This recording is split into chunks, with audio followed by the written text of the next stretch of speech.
L'événement cette semaine, c'est l'un des événements de la rentrée qui commencera demain.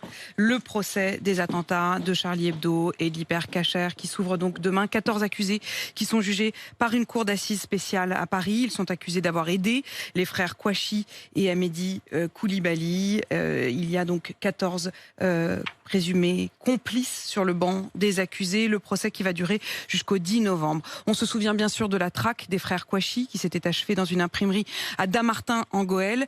Et nous sommes allés à la rencontre de Michel Catalano, c'est le patron de l'imprimerie. Il se confie au micro de Marie Régnier. Écoutez. Lorsqu'on le voit déambuler dans les couloirs de son entreprise, Michel Catalano a tout d'un patron ordinaire. Tu es en train de bosser sur le dossier Aldi, Stéphanie ? Oui, Les fournisseurs, les devis, les clients qu'on reçoit avec le sourire. Dès qu'il arrive, je m'occupe de vous. Mais il suffit qu'il s'approche de cette fenêtre pour que tout lui revienne immédiatement en mémoire. Ce 9 janvier 2015 à 8h25 du matin, c'est d'ici qu'il aperçoit les frères Kouachi sur le parking de son imprimerie. Quand ils sont garés, j'ai remarqué derrière évidemment la Kalachnikov, mais surtout le lance-roquette.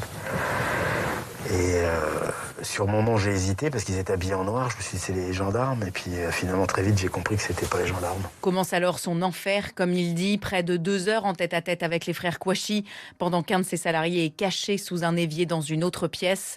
Alors même 5 ans et 8 mois plus tard, chaque matin en poussant la porte, c'est la même sensation. C'est pas des flashs qui reviennent, c'est une ambiance, c'est une angoisse, mais c'est surtout une sensation physique qui revient tous les matins quand j'arrive. Pourtant, Michel Catalano a décidé de rebâtir son entreprise ici, au même endroit, sa manière à lui de continuer à vivre. C'est important pour moi de me relever à l'endroit où je suis tombé et de recontinuer le chemin de ma vie. Et après, si un jour, ça peut arriver encore, on ne sait pas, 5 ans après, je me pose encore des fois les questions.